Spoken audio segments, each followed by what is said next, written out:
Hi, this is Scott from the WaterWise Community Center, and this video is a supplement for our do-it-yourself raised bed construction and vegetable gardening workshop. In that workshop, which I would highly recommend that you check out first before proceeding with this video, we cover construction, soils, building a simple but highly effective drip irrigation system for raised vegetable bed gardens, as well as a bit about planting and the vegetable gardening itself.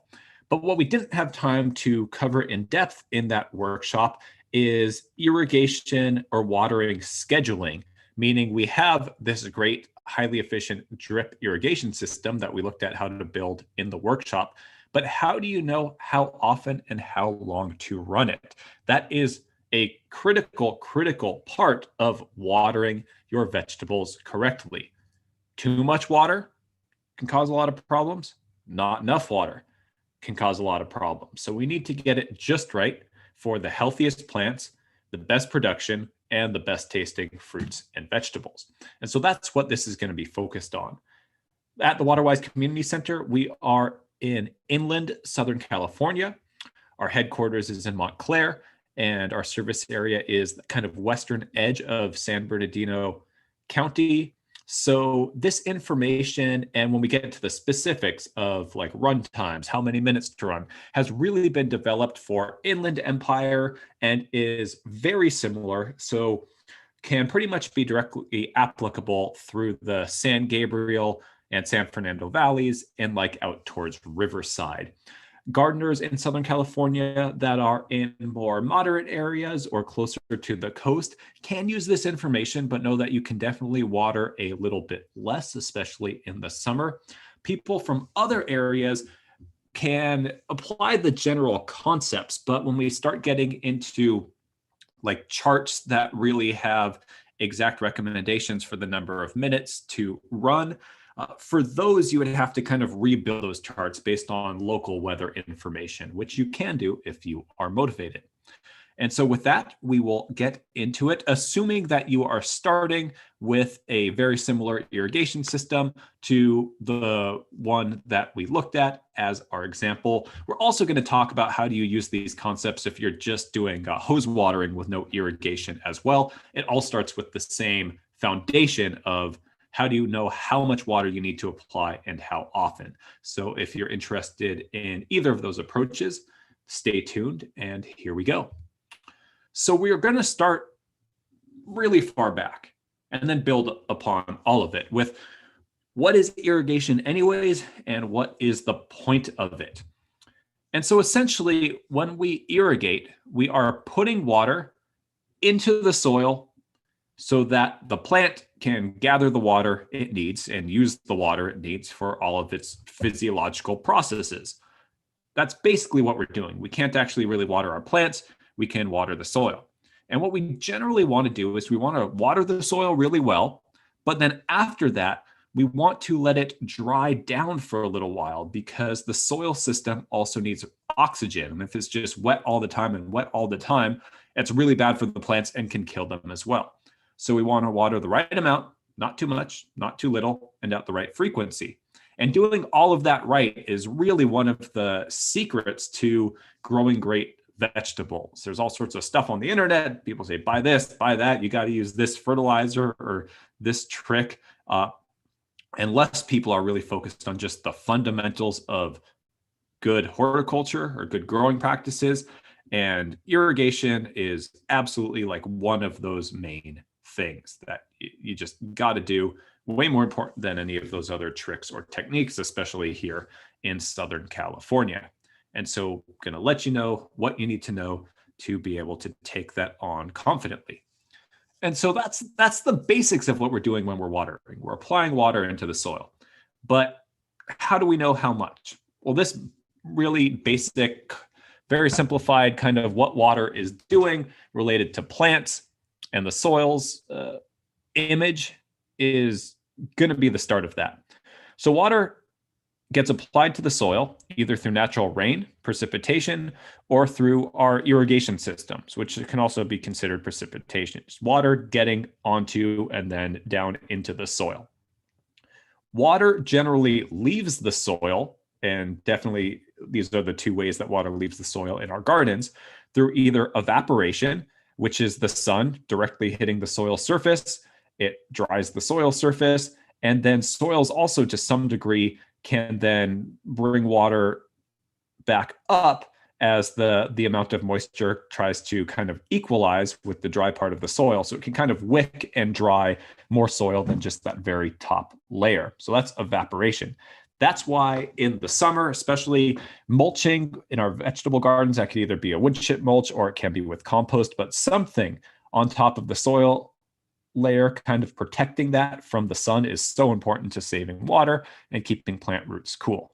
So that's evaporation. The other main way that water leaves the soil system and the soil starts to dry out is through transpiration.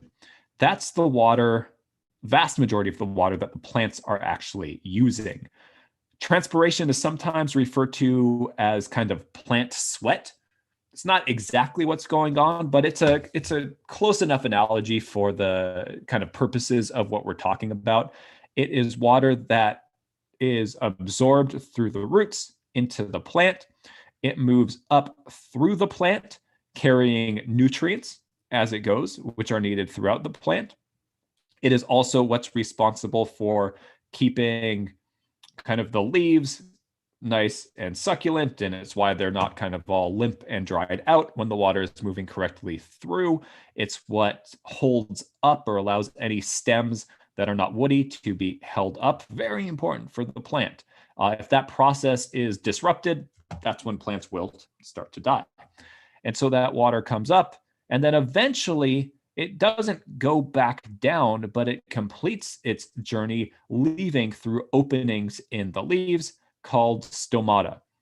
And this is over 90% of the plant's water demand. Only a very small amount of the water is used for other processes within the plant. And so that's the other kind of main way that plants use water.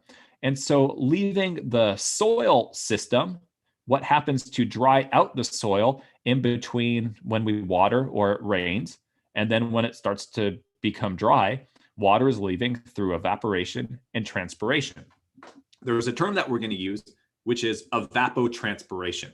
That's just a fancy sounding word for the total amount of water that leaves through evaporation plus transpiration. And we start to talk about this in terms of numbers, because those numbers are then going to lead us to knowing how much water we need to apply to our gardens. So bear with me, and you're not going to have to do any math if you are someone who's in our local Southern California area, because I have created some charts for you where I've done all the math for you, and I'm just going to explain how you can use the charts.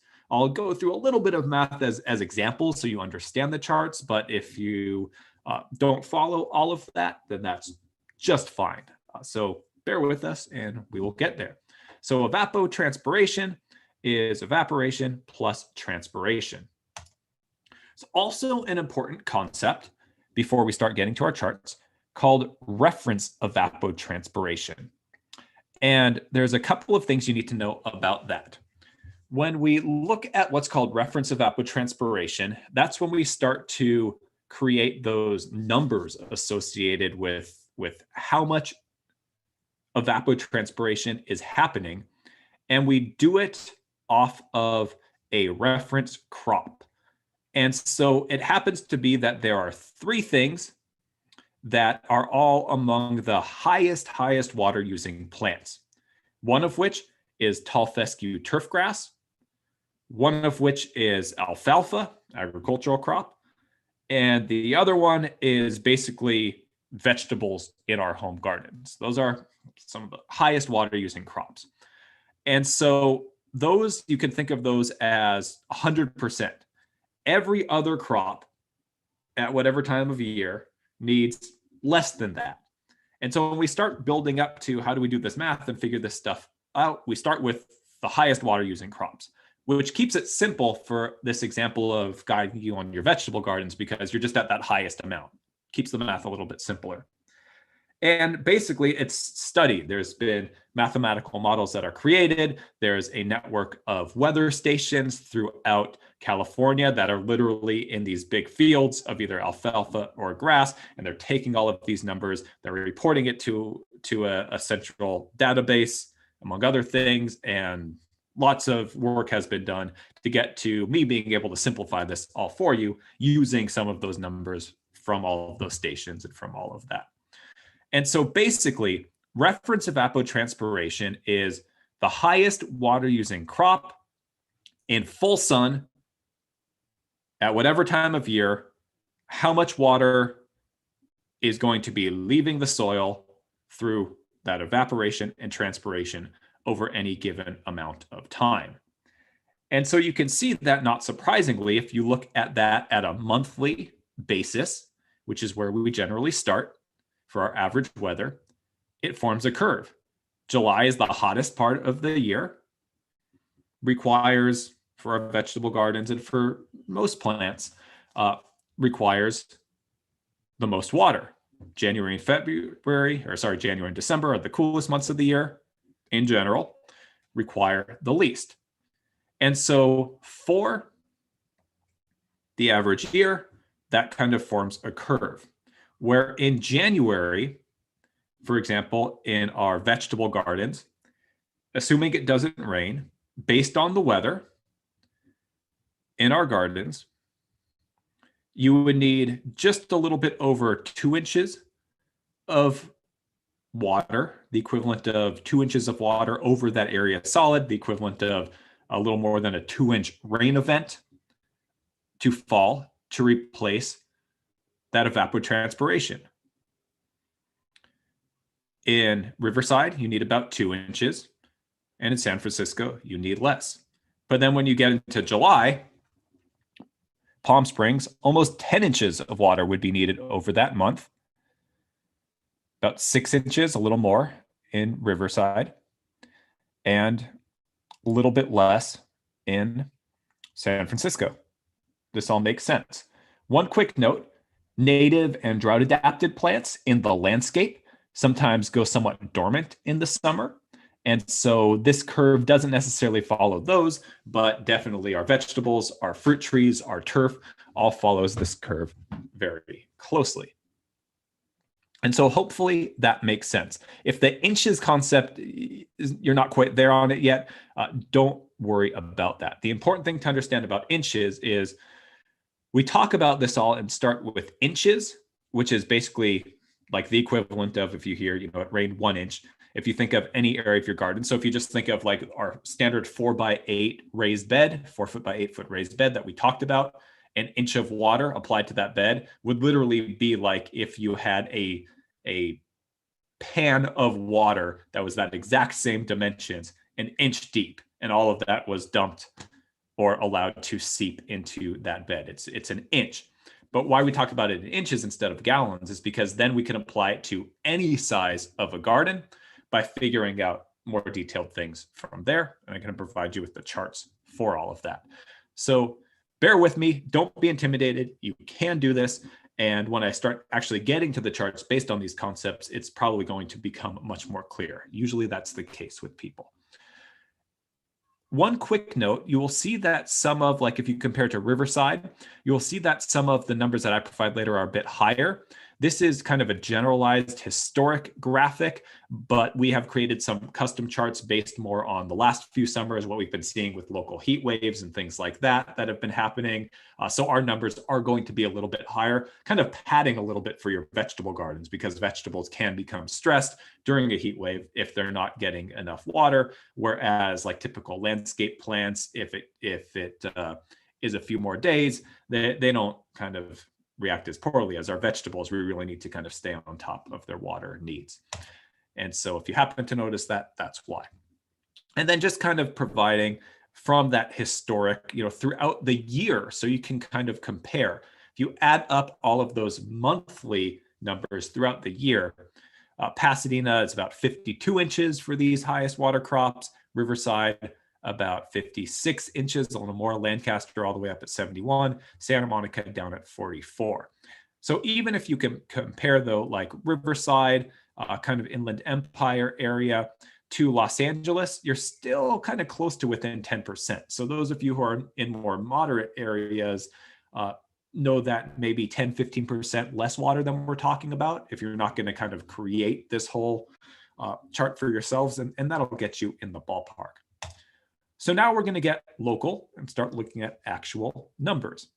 So in our vegetable gardens, in Inland Empire area, down through San Gabriel, San Fernando Valley, out to Riverside, based on the last 5 years of water data and intentionally kind of rounding up. So assuming it's going to be a hot month so that our vegetable gardens are going to be less likely to stress.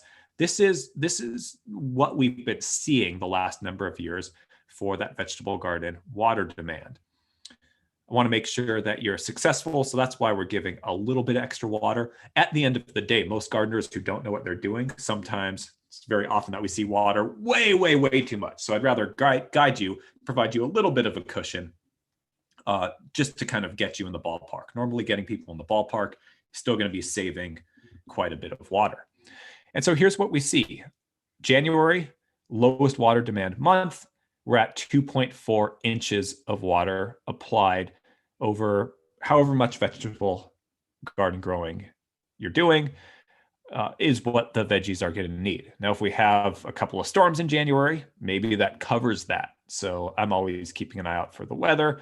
Sometimes I'm actually putting like a cat food can or a cylindrical jar out before a rain event. So that way I know exactly in my yard how many inches, and I can kind of get an idea of how much of an impact onto the plant water demands that storm has had. Sometimes it rains, but we only get like a 1/4 inch of rain. And so if that's our only rain for the month, I'm going to still have to do some watering. And then all the way up to July, based on the last number of years, we're looking at close to 8 inches of water demand over whatever area. We're going to spend a lot of time focusing on July as the highest month, because then everything else is kind of a lower kind of percentage of that. And you will see in another slide when I start breaking it down farther what that really means for our runtimes. And so this is the total for the month. Now, obviously in our vegetable gardens, we're watering more than once a month. So it's going to be up to you to decide how many days per week to water. Once you decide how many days a week you're going to be watering, you can quite quickly start figuring out, well, how many times a month are you going to water? And then how many inches based on that you need to put down each time you run it. And I have charts for all of that. But it starts with your decision of how many days per week to water. And that's not going to be the same throughout the year. So for me, in my yard in Pomona, and often it's also the same frequency that I used at the place that I lived before I live now in Altadena in the San Gabriel Valley. It's pretty much my go-to unless there's a reason not to do it. In hot inland areas, in the summer, during the high water demand part of the year, for vegetables that are established, so they've been in the ground for a while, they've rooted in, I'm going to give a good deep watering 2 times per week in the summer in my in the ground beds, and usually in my raised beds. If they're in really full sun all day, I'll find that I'm doing about 3 times a week in the summer is kind of my standard, what I find myself doing for raised beds. Occasionally, I'll have a site where I see that less works, but 3 times a week is generally what I do. And ultimately, in the end, whether you're doing it twice a week or 3 times a week, using this guide, you're going to be providing the same volume of water, the same total amount, but just based on the amount of sun, the dynamics of the soil in a raised bed versus in the ground, this frequency tends to be what I go for in the summer. In the cool season, it's definitely less. And developing that is just kind of keeping an eye on the soil. You generally want, for established crops, the soil to dry out a little bit, not be necessarily bone dry, but start to be dry in the top couple of inches of soil before you water again. So as the weather gets cooler, or in the cooler times of the year, if you start to notice it's not really drying out much between watering events, you can water less often. So in the winter, I may be doing once per week, and then if it rains, I might not do it from there. Or if I just go out and I'm kind of touching the soil, seeing, sometimes I'll just hold off if it seems like it's still moist. In the summer, though, it's rare that I will do it less than this. And if there's really a heat wave, you can always run it one more day if you seem like you need to. So from there, a couple of questions come up. So you might know, okay, well, I'm going to water twice a week. Then that might be 8 times a month. Figure that out. But you still need to get from how many inches you're going to try to apply to your soil to what does that mean for minutes. So that's different for each irrigation system. And that's why I stressed at the beginning that when we really get into the nitty gritty here, that's going to assume for the recommendations for the irrigation system that you are using a very similar system to the one that we used as an example, because you need to know how much water, how quickly that system is putting out so that I can tell you how many inches per hour that irrigation system applies. And then the math can be done, and I'm going to provide you with the charts so you don't need to do the math.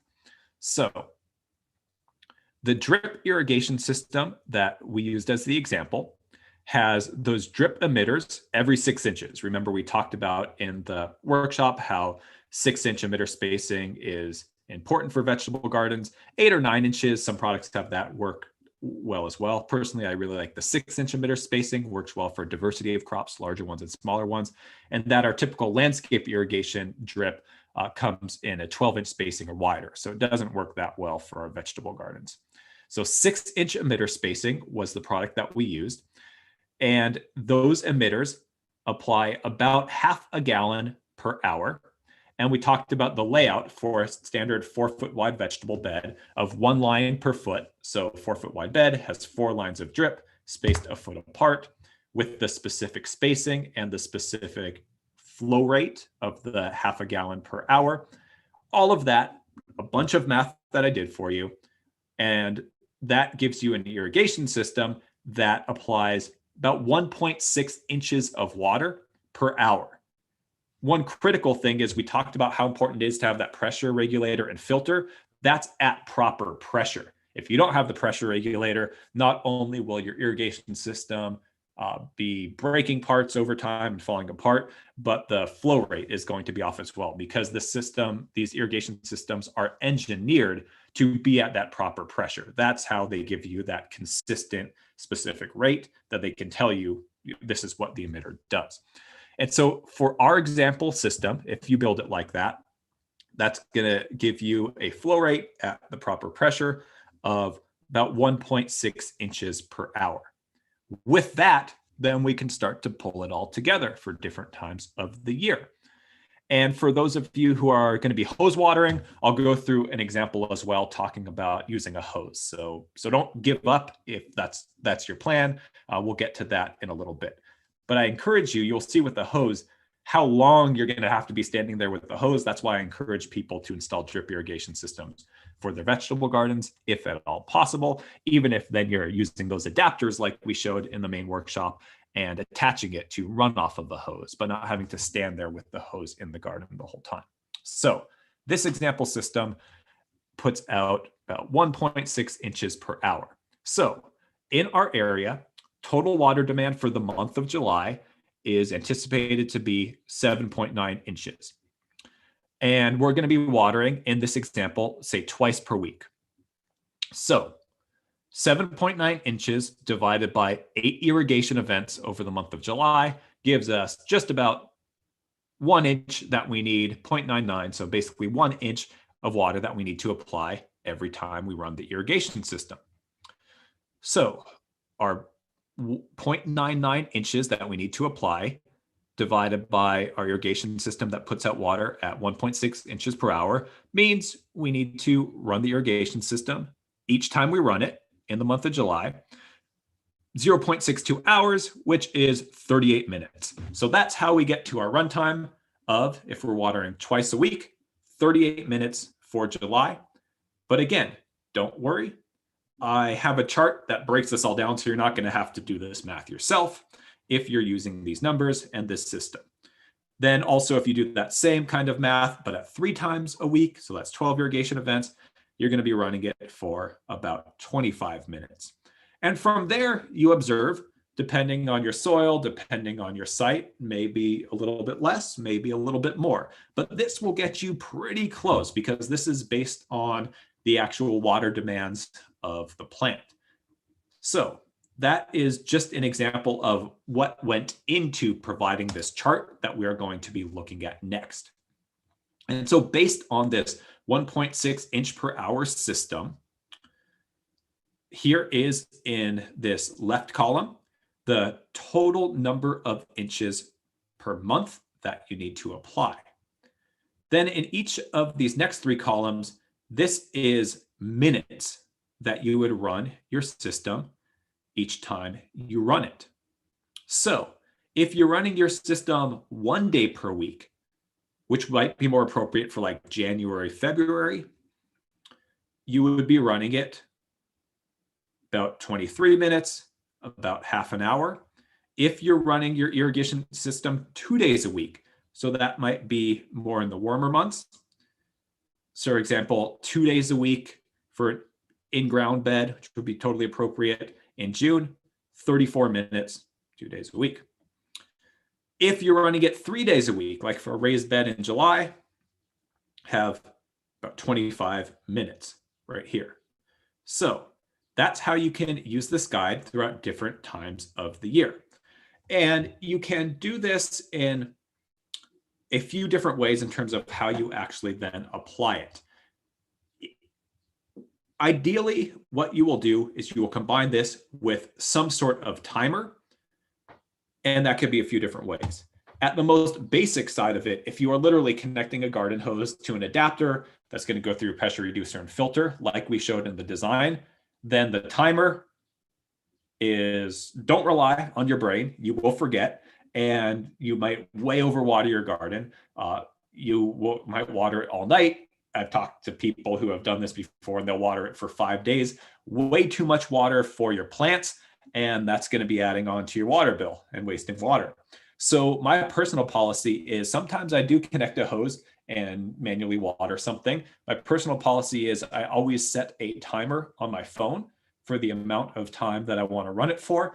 And so I can't get distracted. I start the timer on my phone right before I turn the Hosebib to turn it on. If I turn the Hosebib on first and then say I'm going to set the timer, I might get a phone call, things happen, it's happened to me. So that's what I do. However, there are also other timers available. Classic Hosebib timer is that the side on this side screws onto a Hosebib. The hose that can then connect to your drip irrigation system goes on this side, and the top has a dial, kind of like an old kitchen timer. There's no battery. It's just a little mechanical thing. They work great. A lot of them are really cheap and made of plastic and kind of break over time. I don't love a lot of the designs. Some of the ones that cost just a few bucks more, you can definitely find them online. I think occasionally you can find them at hardware stores as well, have a metal body. I would really encourage you, if you're actually going to be using this, get one with a metal body. It'll last a lot longer. If it's plastic, just dragging the hose over time causes problems. Usually they have a maximum of 2 hours. And then they also have a setting where it'll just stay on, like if you're manually just watering some stuff in your yard. And so basically, you'll know, for example, you're going to be watering this time of the year, this month, on average, you're doing 2 days a week. You're going to be doing it for 28 minutes. Then you can dial the thing. It's not down to the minute, but just slightly less than the 30 number, and it'll automatically stop when it's ready. So that's how I water actually part of my yard. However, if you can have a wired irrigation timer, like a standard kind of landscape irrigation system, you also have a few options. Most of kind of any irrigation system these days has what's called a monthly adjust on pretty much any irrigation timer. And some of them work different ways. Some of them you can pre-program in an adjustment for the whole year. And those, because we're changing the different amounts of days throughout the year, can be kind of tricky, but I'll explain to you the concept. Basically, in July, this is our maximum. And so, for example, if you're watering 2 days a week throughout most of the year, your maximum number of minutes to run would be 37 minutes. And you might be watering Tuesday and Friday. And so that's 100%. As the timer goes throughout the different times of the year, you can input a monthly adjust. So for example, going out of July, when it hits August, instead of having to reprogram the number of minutes, you can program the monthly adjust in August to be 91%, which will reduce the minutes each time it runs appropriately to that August number without having to reprogram each one. And then September, you can program in 73%. And so instead of having to reprogram it down to 27, it'll automatically know because it's rolling off the minutes from that 100%. So depending on the timer, some of them you can pre-program the whole year. Some of them you can just, there's one place to program it and then you program it in whenever you want. So you just have to remember, like at the first of the month, reprogram it from 100% to 73. Now, at that point, it's up to you if it's easier to do that versus do it for just specifically change the minutes. So up to you. But that's basically how the monthly adjust works. You're still sometimes, you'll get to a threshold in between the year when it's cooling off and you might go down to watering less days per week. So remember to keep all of that in mind. So example, if you are going from 2 days a week down to 1 day a week, and you're using the monthly adjust, then you're going to have to, when you reprogram the number, still program it for that July kind of maximum so that as it gets to the higher parts of the year, it's adding more appropriately. So for some of you, you'll think that's too confusing. You're just going to program in each month, the number for the month based on the number of days you're doing it. However, one last option, and then we'll be moving on. I just want to lay out all the options for you.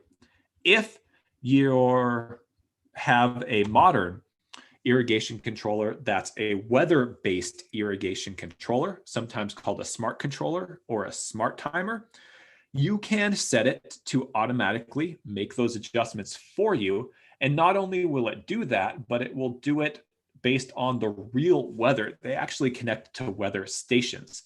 So this is how I run the vegetables and fruit trees in my yard now. Helps save water. You still have to do some observations, make sure everything's working well, but it does take out guesswork, can help with your water savings. And so those timers happen in one or two ways. Some of them come with, or you can buy a little weather sensor that has its own battery, usually like mounted on the side of the garage in full sun, and it will talk to the timer. Those can work well, but sometimes they'll wear out after a number of years. Batteries need to be changed, and there's a newer version where if the location for your controller is somewhere that can log onto your home Wi-Fi system, or if you can extend your Wi-Fi system to reach that, and it doesn't need to be a perfect connection. I have mine in my garage. My Wi-Fi system that's in the middle of my house does get just far enough for it to work. Then that newer generation of Wi-Fi enabled smart timers or weather-based irrigation controllers can actually then get onto your Wi-Fi system, connects with a setup network of local weather stations, and pulls all of that information. That seems to work very well. And then the added bonus of that style of timer is that instead of needing to, when you make any adjustments or test zones out on your irrigation system, instead of having to stand in the garage on a little panel and do things, you can do that all either on a phone app or sitting at a computer. And it's just much easier and much more intuitive to work with that because the interface has a lot more room and it's easier to deal with. And so if you have a smart timer, basically what you do is if you have your number of days a week set up and your July maximum, then it just knows what the weather's been and it knows how to either apply that maximum or apply the lesser amount from there. So for example, with the smart timer, you just will always have your maximum put in. So for example, at the times of year when I'm doing 2 days a week, I'll have 37 minutes put in. Times of year when I'm doing 3 days a week, I'll have 25 minutes put in. Times of year when I'm doing just 1 day a week, like in January, I'll have 74, 75 put in, but it knows that in January, it'll roll it off down to the appropriate amount based on what the weather has been. So one nice thing is that if we get like a weird January heat wave that we sometimes do, the next time it irrigates, it's going to account for all of that. I still keep an eye on things, but it really is a pretty good system if you are set up to do that. And if not, totally appropriate just to connect a hose, set a timer on your phone, or use that cheap Hosebib timer. Honestly, I have done all of them. The digital thing is a bit more convenient, but for example, at the place where I live now, first year I had my vegetable garden going, I didn't have time to build any irrigation system. So I did everything watering with a hose, like the technique we'll talk about in just a little bit. Then by the time we got around to the next warm season, I had built the drip system, but I was still running it off of an adapter with the hose because I hadn't had time to put in valves, put in the timer, do all of that. And that worked fine as well. Again, it takes a little bit more involvement. And then finally, when I had time, I had the ability to invest some more money in putting together a really nice irrigation system. By the third season that I was growing on the place that I live now, finally have it all connected like that. So there's no one way to do it right. It's just going to be about what works for you in terms of the effort to put it in, the cost, and what you think is going to work best for the kind of gardener that you are. So one quick note for those of you who are local residents in our area. If you are a customer of Cucamonga Valley Water District, Chino Hills, Fontana Water Company, Monte Vista Water District, Ontario, or Upland, you can actually get one of these weather-based irrigation controllers installed at your property, in most cases at no cost. That covers both the controller and the professional landscape contractor to come out and install it.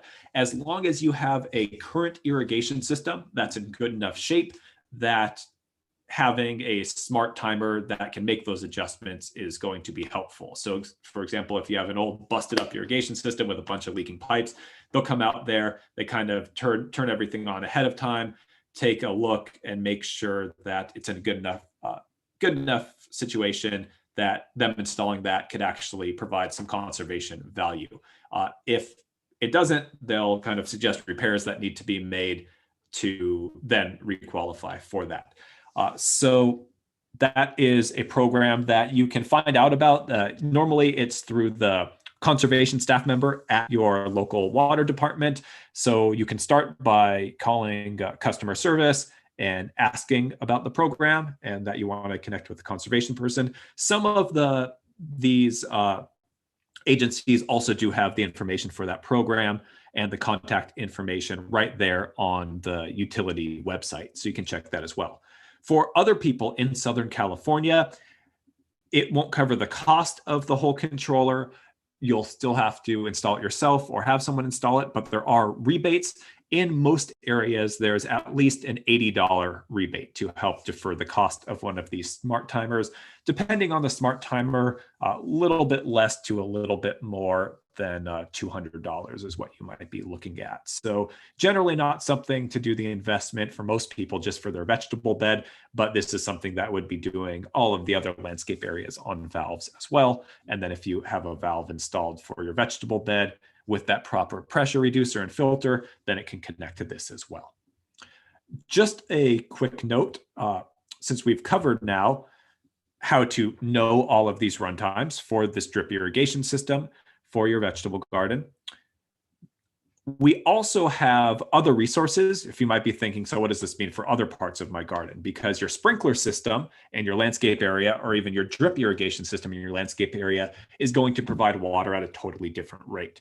So we have an online workshop called Efficient Watering for Fruit Trees and Vegetables, where we look at a different type of drip irrigation system for vegetable gardens called T-tape. It just so happens, and this is on purpose, that system has the exact same precipitation rate, so all of these charts hold. That's really a system that's a little bit more like an agricultural style. If you have a large garden and you're willing to special order parts from online, might be something to think about. But for most people in the raised bed class that have 1 or 2, maybe 3 raised beds, I use the system that we used because I like to basically show parts that you can buy everything locally.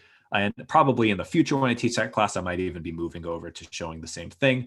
But currently, if you look at the Efficient Watering for Fruit, Trees, and Vegetables workshop as of me recording this, early April 2021, you'll see that other system. And then you'll also see a couple of system examples for fruit trees, a spray system and a drip style system for fruit trees as well. And we will also go into calculating the run times for those based on the same principles, but different water demands for those crops because they don't demand as much as our vegetable highest water use crops, and then different precipitation rates for those kinds of irrigation systems. So if you're thinking about that or interested, you can check out on our Eventbrite, cbwcd.org/waterwise workshops, any upcoming events that we have. And as of now, I will be this summer teaching this class live, so you can ask questions, or you can check out the workshop recording on our YouTube online workshop playlist. And then for plants that are landscape plants, whether it's California native plants, Mediterranean garden plants, or other waterwise plants or succulents, on our inlandvalleygardenplanner.org website, where we have detailed plant profiles of our top 350 waterwise plants for Southern California. Each of those plants has a water schedule, also in inches, so it can apply to any size garden or any irrigation system. And then there's some links where the water schedules are to different tests that you can use to figure out for your landscape irrigation system, whether it's drip or spray, what that precipitation rate is. And then there's actually a custom calculator that we created on there to help you get your run times for your landscape areas. So just want to mention those if you're starting to connect the dots and think, yeah, I understand vegetables, but what about other areas of my garden? And so the last thing that we are going to talk about to pull this all together for those of you who either aren't yet or are just not going to be using drip irrigation systems are, how do you do this? How do you apply this stuff if you're using a hose? The first thing, if you're going to be using a hose to really water a vegetable garden, that I really want to encourage you to do is get a proper hose attachment that will be decent at watering your plants. A lot of people either use their thumb over the end of the hose. Not ideal for vegetable gardens because as much as possible, you want to be watering the soil directly and not the leaves of your plants, especially in the summer. Getting the leaves of your plants wet and then in kind of hot, especially the last few summers we've had more humid weather, is a real encouragement for fungal plant diseases. So we want to water the soil as much as possible. A lot of people, if they're not just using their thumb, are using something like you see on the right. Those hose attachments that click, and one of the 7 or 5 or 132 different patterns that you can get is a gentle shower. The reason why I don't encourage people to use that, at least long-term for their vegetable gardens, is because there's so many different little nozzle types on there. The shower that's created looks casually just like the shower on the style of nozzle on the left, but it's really only just the outer circle of those holes that's letting the water through, because the inside is all those other nozzles, which means that comparatively, there's a lot less water that comes out for every minute you have the hose watering compared to like what you see on the left. And if you're just filling up a couple of potted plants, that's fine. But if you have any decent sized vegetable garden, it can start to take a lot of time to get the number of gallons out that you need. So these things on the right are great for washing cars. Generally don't recommend them for gardens. This style on the left is really what I recommend. So you can see here, this is still a shower head nozzle, but it has those holes across the whole face of it. So even though it's a nice kind of shower, not super hard pattern that's going to mess with the plants or cause them any harm, you get much more volume of water for this style of nozzle. Some of these, like the ones that we use at the Waterwise Community Center, are kind of like professional landscape grade ones, and putting this whole thing together with the pipe and the valve at the bottom and the shower head can add up. But you can get a perfectly workable one of these at the hardware store for like $15. So for most casual gardeners, that's going to work just fine for you. And that'll definitely save you time, because we're about to look at the number of gallons of water that you actually need to put out into these gardens to fully provide for those plant water demands in the summer. And it's going to add up. And so this kind of style will help save you quite a bit of time to get the amount of water out that you need to when you're watering. Because a lot of people, especially if they're hose watering, are going to water just a little bit, and maybe they're doing it every day. And that's not going to get the deep soaks that our vegetables really want to thrive. And then sometimes there's also not enough dry down in between.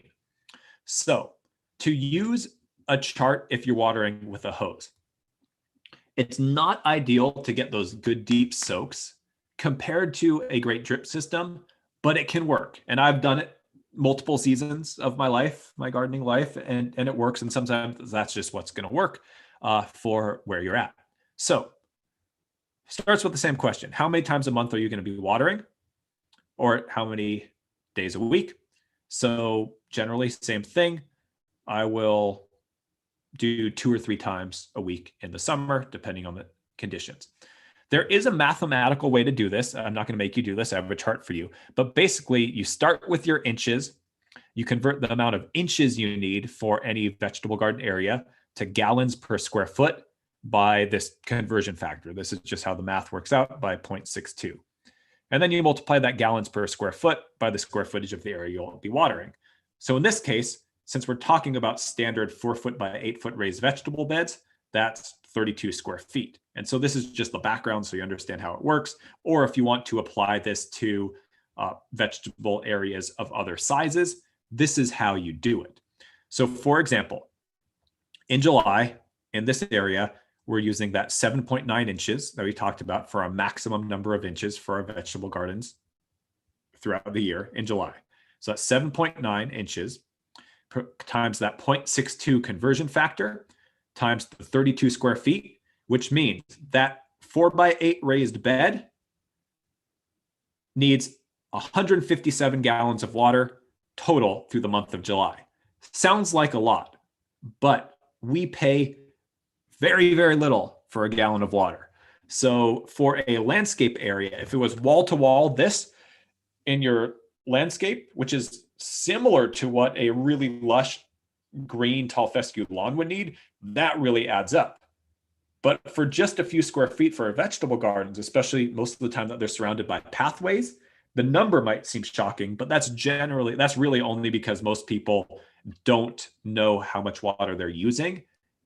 That's around how much water the typical person in our area uses per day, between kind of the little bit of for their portion of the house for landscape, they're showering, they're washing, they're doing the dishes. So like a family of 4 will use in their house way more than that per day. So this is for that over the month. This is actually an appropriate amount of water if you're growing vegetables. And some things are worth using water for. So that's generally where for my personal philosophy, I grow my vegetables, I do it efficiently, I make sure that I'm not overwatering. I grow my fruit trees, same way. And then the rest of my landscape are beautiful California native plants. So that's just kind of a side. So if you see some sticker shock with the number of gallons, it's good that you're shocked, but that's actually what that plant area requires. Most people who don't think about this at all can be actually watering way, way more than that. They just never know. So it's good to think about how much you're actually using. You can know what to aim for. And so in this case, to get back to it, it's going to be 157 gallons for July. If you were watering 8 times in July, that's close to 20 gallons per watering, doing some basically rough rounding. And you'll see in the chart, it's a little bit more precise. So once you know how much in terms of gallons of water you need to apply each time you do. Then you figure out how long you need to water. So the typical way that I would do that is, for most people, especially if you're using a hose end attachment like the one I showed, which I highly encourage you to do, you will kind of figure out over time like how open your hose bib is. There's a little nozzle to adjust the flow on your attachment. You'll know to get a nice stream of water that's not too hard, but enough water is coming out, how you have that little valve on your attachment set. And so there's going to be kind of like a way that you normally have that hose set up for how strong that stream is. Learn what that is so you can make it replicable.